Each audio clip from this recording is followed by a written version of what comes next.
look at the Republicans. Now, the Republican debate this week was an appalling spectacle. One of the main ideas, the only consolation I can offer anybody, is that when you see evil fighting evil, and that is what you saw, when evil fights evil, the good may benefit. That's the only thing that's kept this world going. And we saw that in action on the Republican stage. Back in a minute on World Crisis Radio. Welcome back to World Crisis Radio. So the Republicans, the only consolation, when evil fights evil, the good may benefit. So a certain amount of extreme evil was canceled out as these various evil forces, essentially a battle among fascist gangs. The higher the casualties on all sides, the better off the people are in the aftermath. Notice the secessionist has gone down to defeat. A secessionist scoundrel, sic semper secessionistas, secessionistis, we would say a little bit of macaroni Latin. That was Rick Perry. Remember him? In the great dawn of the Tea Party, he started talking about Texas secessionism. He's gone down the tubes, and a much-deserved fate for a scoundrel and a demagogue. It can so will it be for some of these others. We're getting reports that Scott Walker, the union buster, the wage gouger, enemy of unions, enemy of the American people, that Scott Walker is also about to drop out, because even with all that Koch money that he's supposedly, allegedly been collecting, it just doesn't go. The guy's dull as dishwater. This is the banality of evil, as Hannah Arendt would have said. So Carly Fiorina. Carly Fiorina worked as an advisor to the Central Intelligence Agency. Carly Fiorina, not only an advisor, but also a consultant to the Central Intelligence Agency. Now, who's hyping Carly Fiorina? A bubbling cauldron of hatred, extremely neurotic, beyond all belief. Notice she got really upset when Trump, the great wrecking ball and Samson of this Temple of the Philistines, when he began to talk about what she did at Lucent and what she did at Hewlett Packard. This is when she began to get the eye blink rate went up very high. So what did she do? Lucent Technologies. I'll have to tell you, this is something that hurt me very much personally, right? Lucent Technologies was in Murray Hill, New Jersey. This was the Bell Telephone Laboratories, Bell Labs. I had a chance to visit Bell Labs in the late 1950s as a child. My uncle worked there, and my Uncle Al took me there. It was a wonderful thing for him to do, fond memories of this day.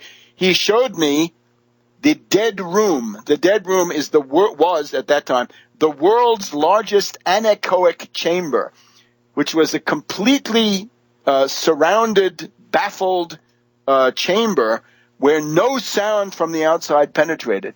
And you could hear your heartbeat, you could hear your own joints moving, you could hear your own digestion going on in the Dead Room.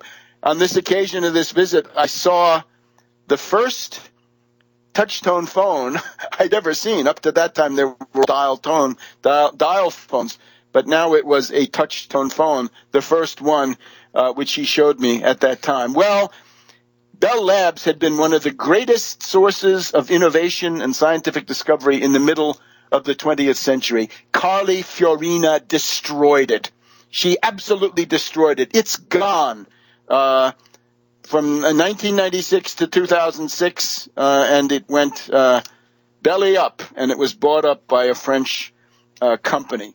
The shame of this, right? The impudence of this woman to come forward. She says, we did mass layoffs. Yeah, 30,000 jobs destroyed. This is now Hewlett Packard. But Lucent was completely destroyed. At Hewlett Packard, Carly's job was so terrible that she was officially fired by the board of directors with prejudice. And we see her on television saying, yes, we did mass layoffs. We had to move those jobs to China. She got 5 corporate jets. She got a salary increase of 300%. She got a total of $100 million. Her golden parachute, her compensation package, was $20 million after she was fired for malfeasance and nonfeasance. And then she's got the CIA network working for her now to build her up. Who do you think is hyping her? That's a CIA old boys network. They take care of their own. Now, of course, we have got to look at the Republican Party debate from the vantage point of the destruction of the Republican Party. And that means how this thing is going to come crashing down. One thing you might note, when you have backup, some embarrassing facts don't come out. Rand Paul, in the first debate, was spared the fact that his campaign officials had been indicted for their role in the Iowa primary in the previous cycle. This time it was Carly who benefited.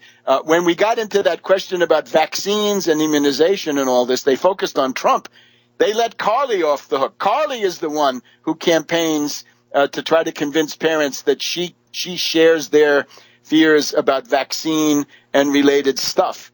So she has got tremendous protection from the CIA networks. Rand has got his southern jurisdiction Scottish Rite, and it's a battle of networks in terms, and I don't mean television networks, I mean Freemasonic and other networks. Now, from Politico, we find the interesting fact that the founder of the Trump clan in North America is Friedrich Trump. This guy was a pimp. We have all kinds of stuff about how he was, for example, when he came here in the 1880s, 1890s, a restaurant in Seattle, and he began essentially preying on minors. Frederick Trump, went to the red light district known as the lava beds of Seattle. He created a tiny storefront restaurant named the Poodle Dog, which had a kitchen, a bar, and private rooms for ladies, meaning prostitutes. Then he goes on to Seattle. He tries to create a restaurant, the New Arctic Restaurant and Hotel in Bennett, in the Yukon, private boxes for ladies. Oh, my God. The depraved of the female sex were a part of his stock in trade. And then he gets to Whitehorse in the Yukon. I guess it's Canada, I think. The Arctic restaurant, prime location, a bar, gambling facilities, and separate curtained-off areas with dark velvet for the sporting ladies, gambling, liquor, and so forth. So this is from Gwenda Blair, the author of The Trumps, 3 Generations That Built an Empire. So this is the story with Trump. But now we have to move on to Bernie Sanders. This has gone too far with Bernie. This week we've seen an organized attempt by the campaign of Bernie Sanders to essentially allege that he is the American version of Corbyn. Now, already Corbyn, we don't know him well enough. We can't put our hand in the fire for Corbyn. But what is certainly true is that the public statements of Corbyn have been uniformly anti-war, no bombing of Syria, no humanitarian bombing, nothing to do with overthrowing governments with British military forces. Unfortunately, with Bernie Sanders, it just doesn't work that way. The way that it works with Bernie is total support for the F-35 fighter jet boondoggle. It is reported to be a flawed aircraft. It's something like the Osprey. It's going to be kept going by people like Bernie in the Congress who have to provide those jobs. We are not very hostile here to weapon systems. It is a rough world, but Bernie Sanders is a hypocrite. And here's what I say. Go to Bernie's website, Bernie Sanders for president, right? Whatever it is, Bernie Sanders. Look under foreign policy. You will find nothing except his speech in the Senate supporting the Iran nuclear accord. That's the only foreign policy issue he has. We want to know more, Bernie. You're not going to get away with this. You're not getting a pass on foreign policy. Back in a minute. Welcome back to World System Radio. Got to get going in a hurry to wrap up in our last segment here on the 18th of September. Remember, go to tarpley.net, and Webster G. Tarpley Twitter feed, and me on Facebook. and keep up with the plans to have a welcome for Russian President Putin, the peacemaker, the one who, when our own government was about to go for a lunatic, catastrophic general war in the Middle East by bombing Syria 2 years ago. This is the guy who stepped up and saved your kid from being dragged into that maelstrom and vortex of insanity set up by Saudi Arabia and Turkey and John Allen, the ISIS czar. So now, Bernie Sanders, I say you better go to his website and see what he says about foreign policy. The answer being practically nothing. Practically nothing. How dare he? The Democratic Party, as you see it today, such as it is, whatever it is, comes out of the crucible of the fight against the Iraq war from 2003 until the end of the decade and Obama finally ending that war. Hillary Clinton, of course, as a neocon, warmonger, Wall Street Democrat, would dispute this. But the rank and file of the Democratic Party is anti-war. If they're not that, what are they? From Vietnam to Iraq and now to Syria. The one thing he does have is the speech he gave on the Senate floor last week, and this is the only thing he's got on foreign policy, where he goes through some stuff. Yeah, he's for the Obama-Iran nuclear accord. But in the course of this, he goes through this thing saying, of course, the military option must always remain on the table, although as a last resort, period. Quote, this is unacceptable. As Putin said way back when, take that option off the table.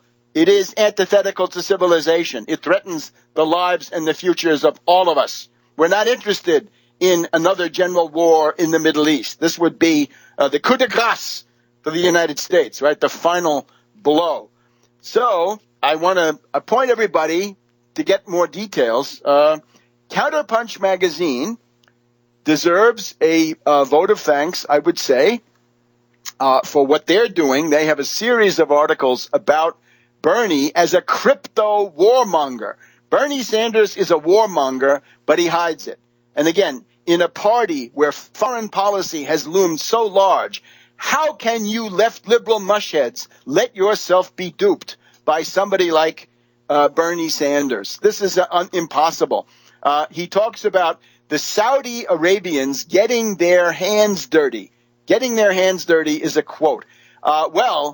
Bernie, you got your wish. In Yemen, they are carrying out genocidal bombing campaigns. They've killed thousands and thousands on the ground. But the real genocide is there is no food for 6 to 7 million people in Yemen who, because of Saudi war measures, are on the verge of starvation. 6 to 7 million. This is worse than many things that have gone on in Africa and other places. So he's got this obsession that the Saudis have to run the Middle East. And he will not answer questions. I appeal to the left liberals, put Bernie on the spot. Make him answer those inconvenient questions. Force him to put some positions on foreign policy up there. And I thank David Swanson, somebody who I've disagreed with on just about everything. One of these articles is by David Swanson, who points out what Bernie is doing. And that's another article that you can find on Counterpunch. So a number of articles about his devotion to Saudi Arabia and so forth. Now, we've come to the end of another program. We got to talk about the FBI stalking. I talked to you before about the rapid growth of the Tax Wall Street Party, of the United Front Against Austerity, and of my own website, right? 130,000 notches gained in the last 3 months or so. We talked about the methods of this last week. I hope the coming week we'll be able to devote more time to it. We may have to do a kind of a supplementary broadcast. But what you need to do when you're confronted with cyber stalking and generally stalking, right? COINTELPRO 2.0, touchless, torture, and so forth, is to exercise counterpunch. And that is the entire array of countermeasures that can be used to prevent illegal stalking. illegally the intelligence community wants to deprive you of your right to freedom of association and other human rights, many of them guaranteed not only in the U.S. Constitution, but also in the UN Charter, the OAS, the OSCE, and so forth. Now, I can simply say the counterpunch activities of the Tax Wall Street Party are ongoing, and also of the UFAA. There will be consequences for the people who are engaging in what they think is a free ride of slander, vilification, intimidation, and some other things, going to the point of being grotesque. There are people who have jumped onto this bandwagon who will be shocked, and they will wish that they had never gotten involved in this. These are the dupes, the fellow travelers, and so forth. They will wish they had never gotten involved in this stuff when this stuff begins to become fully shared in the public domain. In other words, the stringers will be dragged into the sulfurous pit. So for the foot soldiers and the underbosses, we say back off. A real dossier is being prepared, and it will take the breath away of some of these people. The NAG group, in effect, is going to find their work getting to be harder and harder. How appalling that here in the United States we have to deal with these things, but this seems to be the issue. Since 9/11, we've got this entire apparatus growing up, and in conclusion, I just want to say a few words. With Assange, of course, Assange, supposedly a hero, sort of got the Arab Spring going, right? The 2011 destabilizations of the Middle East. How about somebody like Snowden, right? He's always focused on how the NSA is listening to your telephone. Well, you'd have to say with Snowden, there's clearly a dimension of the CIA doesn't like to be wiretapped by the NSA, and Snowden certainly represents that. But Snowden also represents an attempt to divert attention away from FBI stalking and towards this area of cybernetics and snooping and so forth. Remember, when they want to target you, they start with files. They start with all kinds of files that are in the federal government. They get an overview of you and a basic concept from the files, and then they use wiretaps and NSA cyber activities to get more about you, right? Keystroke for keystroke, those operations where we knew about them, but Snowden gave the code names. But then begin the operations, right, to intimidate you, to demoralize you, to drive you out of politics, to convince you that your life is a chain of failures and nothing but. The slashing of your bike tires, the crank calls, the crank emails, the slanders online, the little failures, the problems, the defeats, and so forth, all being brought up. That's all based on files supplemented by wiretaps and tapping into the internet and so forth, and these other activities carried out by, what can we say, informal agents, right? The informelle Mitarbeiter. And it does come from the Stasi model. Systematic discrediting or attempts at that. We've seen some attempts that discredit the discreditors more than they discredit the targets, right? Anonymous defamation and all the rest of it.